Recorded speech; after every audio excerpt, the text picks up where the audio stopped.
क्या हो, एक सुबह जब हम में से कोई भी आंखें ना खोले, एक रात में इस दुनिया के सारे इंसान खत्म हो जाएं। सोचिए वो सुबह कैसी होगी और उसके बाद की शाम, दूसरा दिन, हफ्ते, महीने और साल। क्या होगा फिर इस पृथ्वी का? अगर इंसान एकाएक इस पृथ्वी से लुप्त हो जाएंगे तो क्या होगा? यह सिचुएशन भले ही आप सबको थोड़ी काल्पनिक सी लगे, पर जिस तरीके के हथियार आज हम लोगों ने विकसित कर लिए हैं, उनसे कभी भी कोई भी सनकी व्यक्ति बड़ी आसानी से इस पृथ्वी से पूरे मानवों की जाति को समाप्त कर सकता है।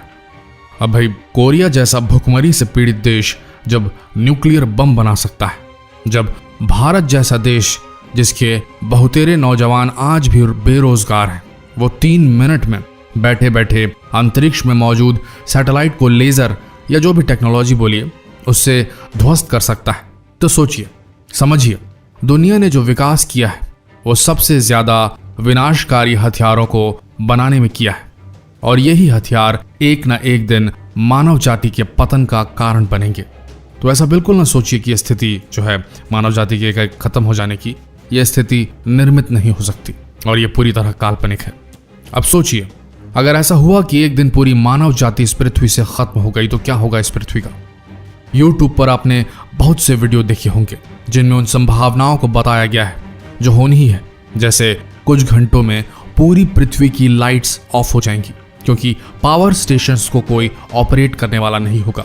जितने पालतू और फार्म में पल रहे जानवर होंगे वो कुछ 10 दिनों के अंदर मर जाएंगे क्योंकि उन्हें दाना पानी देने वाला कोई भी नहीं होगा।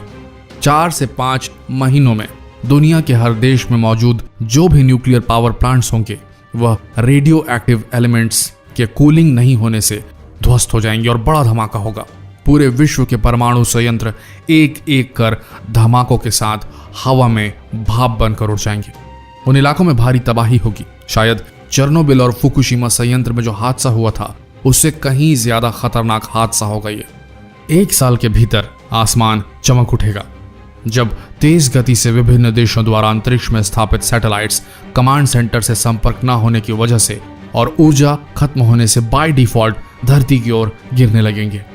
इंसानों के पृथ्वी से समाप्त होने के महज 25 सालों में दुनिया का हर शहर, मेट्रो हो या मेट्रोपॉलिटन, वो पेड़ पौधों उनकी लताओं के कब्जे में होगा। दुनिया की 75% सड़कों गलियों तक में झाड़ियां उगाएंगी। ये समझ नहीं आएगा कि कभी यहां रास्ते हुआ करते थे। लास वेगास और दुबई जैसे शहर जो ठीक मरुस्थलों के पास या मरुस्थलों के बीच बने होंगे, उन्हें रेगिस्तान अपने आप अंदर निगल लेगा। ये आलिशान शहर अब रेगिस्तान की रेत की चादर में दब जाएंगे और रेगिस्तान के गर्भ में समा जाएंगे। ऐसा बिल्कुल नहीं पता चलेगा कि यहाँ कभी कोई शहर था। लगभग 300 से 400 सालों में हम इंसानों ने जो बड़े बड़े मेटल के बने ब्रिजेस और स्ट्रक्चर्स बनाए हैं, जैसे इफिल टावर या दुनिया का कोई भी ऐसा धातु से बना स्ट्रक्चर, वो बिना मेंटेनेंस और जंग की वजह से ध्वस्त हो जाएगा। जितने बड़े बड़े डैम, बांध हमने नदियों के पानी के रुख को बदलने के लिए बनाए थे, वो सारे डैम ध्वस्त हो जाएंगे। नदियां जिन रास्तों से पहले कभी बहा करती थी, इंसानों के अस्तित्व से पहले वो अपना कोर्स करेक्ट कर अपना रास्ता खुद खोज लेंगी। मिट्टी की वो उपजाऊ चादर फिर से पूरी धरती पर बिछ जाएगी। जंगली जानवर जो एक्सटिंक्ट होने के कागार पे आ गए थे, जो विलुप्ति के कागार पे थे, वो प्रजनन करेंगे और पूरी पृथ्वी पर राज करेंगे। लेकिन इतने अधिक पेड़ पौधों और उनके द्वारा भारी मात्रा में हवा से कार्बन डाइऑक्साइड खींचने और ऑक्सीजन छोड़ने की वजह से पृथ्वी का तापमान तेजी से गिरेगा और शायद पृथ्वी फिर एक बार हिमयुग की चपेट में होगी। जो जानवर और पेड़ पौधे हिमयुग की इन परिस्थितियों में अपने आप को अडेप्ट कर पाएंगे, अपने आप को अनुकूलित कर पाएंगे, वही सरवाइव करेंगे और बाकी लुप्त हो जाएंगे।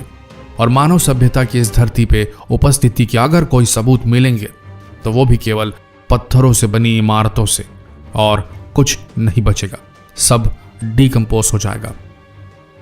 शायद इन तथ्यों के बारे में आपने पहले सुना या देखा जरूर होगा, लेकिन अब जो हम बताने जा रहे हैं शायद ये आप में से कुछ ही लोग जानते होंगे। बड़े ध्यान और गौर से सुनिएगा। आपने माया सभ्यता के खंडहरों को टेलीविजन या किसी ऑनलाइन डॉक्यूमेंट्री में देखा है, या फिर इंका INCA इंका सभ्यता के बारे में कुछ जानकारी है आपको? चलिए, अगर इस बारे में ना जानते हो तो अपने ही देश की हड़प्पा और मोहनजोदारो सभ्यता के बारे में तो जरूर जानते होंगे, जिसे इंडस वैली सिविलाइजेशन कहा जाता है। अब इसके बारे में तो आपने स्कूल की टेक्स्ट बुक्स में ज़रूर पढ़ा होगा, हिंदी मीडियम या इंग्लिश मीडियम किसी में भी। हाल ही में इंडस वैली सिविलाइजेशन में पाए गए नरकंकालों के फॉसिल्स में रेडियो एक्टिव एलिमेंट्स पाए गए थे।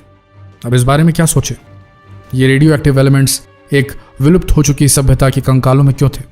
क्या इस वजह से ये सभ्यता खत्म हुई थी? खैर जो भी हो, पर ये प्राचीन सभ्यताएं इस तरीके से गायब हुई कि आज तक इन सभ्यताओं की तबाही के कुछ पक्के सबूत नहीं मिल पाए कि क्यों हुआ ऐसा। आप लोगों को नामालूम हो तो बता दें कि हमारी पृथ्वी पर 5 एक्सटिंक्शन इवेंट्स हुए हैं। इन 5 एक्सटिंक्शन इवेंट्स या विलुप्तीकरण की घटनाओं में जीवन पृथ्वी पर से लगभग पूरी तरह समाप्त हो गया था हर बार। एक्सटिंक्शन इवेंट उसे कहा गया है जब पर्यावरण या पृथ्वी में कुछ ऐसे बदलाव आए, फिर चाहे उल्का गिरने से आए हों या आइस एज की वजह से, कि पूरी पृथ्वी से जीवन साफ हो गया था। ऐसा 5 बार हुआ है। सबसे बड़ी बात ये कि इन 5 एक्सटिंक्शन इवेंट्स के दौरान मानवों का जन्म नहीं हुआ था। तो सोचिए उस वक्त कौन प्रदूषण फैला रहा होगा, या कौन प्रकृति को नुकसान पहुंचा रहा होगा, या फिर ये कहें कि एक्सटिंक्शन इवेंट होना पृथ्वी की नियति ही है और वह बिना किसी बाहरी प्रभाव के ऐसा बीच बीच में करती रहती है। एक्सटर्नलाइजेशन इवेंट, जब हम कीड़े मकोड़े जैसे इंसानों और जीव जंतुओं को पृथ्वी अपने ऊपर से झाड़ देती है। ये बड़ा पेचीदा सा सवाल है। एक और रोचक बात यह है कि पृथ्वी की आयु 4.5 बिलियन ईयर्स के लगभग बताई जाती है और पृथ्वी पर जीवन की शुरुआत महज 4 बिलियन वर्ष पूर्व। तो क्या जब पृथ्वी बनी उसके आधे मिलियन वर्षों में ही जीवन की उत्पत्ति हो गई? ए बायोजेनेसिस हो गया। अगर जीवन की उत्पत्ति इतनी आसान थी तो क्या जीवन ब्रह्मांड के दूसरे ग्रहों पर भी होगा, दूसरे सौर मंडलों पर भी होगा, कि जैसे ग्रह बनते हैं, समुद्र बनते हैं, जीव उत्पन्न हो गए? देखिए, साइंस की माने तो हम सब इंसान हो या ब्रह्मांड की कोई भी जीवित चीज एक ही पूर्वज से बने, वो है लूका, यानी the last universal common ancestor. तो ये लूका क्या हर एक्सटिंक्शन इवेंट के बाद पृथ्वी पर बना? 1 बार बना, 2 बार बना, 3 बार बना, 4 बार बना, 5 बार बना? निर्जीव नॉन बायोलॉजिकल केमिकल कंपाउंड से ऑर्गेनिक कंपाउंड बनाने के लिए बना। क्या पृथ्वी पर पहले भी मनुष्य थे या कोई ऐसी ही एडवांस सिविलाइजेशन थी जो लुप्त हो गई और फिर जब जीवन चक्र चला तो फिर मानव बन गए? अगर ऐसा है तो 5 एक्सटिंक्शन इवेंट के बाद क्या हम सब अपने प्रदूषण, ग्लोबल वार्मिंग और हिंसा जैसे कुकर्मों से फिर से एक्सटिंक्शन की ओर बढ़ रहे हैं? पृथ्वी एक बार फिर 6वीं बार अपने आप को स्टरलाइज कर जीवन को समाप्त कर देने वाली है? सवाल बहुत हैं, पर यह वीडियो सीमित समय तक ही चल सकता है। तो बाकी चर्चा और आगे आप क्या देखना चाहते हैं ये हम आप दर्शकों पर छोड़ते हैं। कमेंट करें और डायलॉग शुरू करें। केवल देख कर भाग जाइएगा तो ये सवाल आपके पीछे पड़ जाएंगे। तो कमेंट करें और इस वीडियो को शेयर कर ये सवाल हर इंसान से तो पूछ ही लें। धन्यवाद।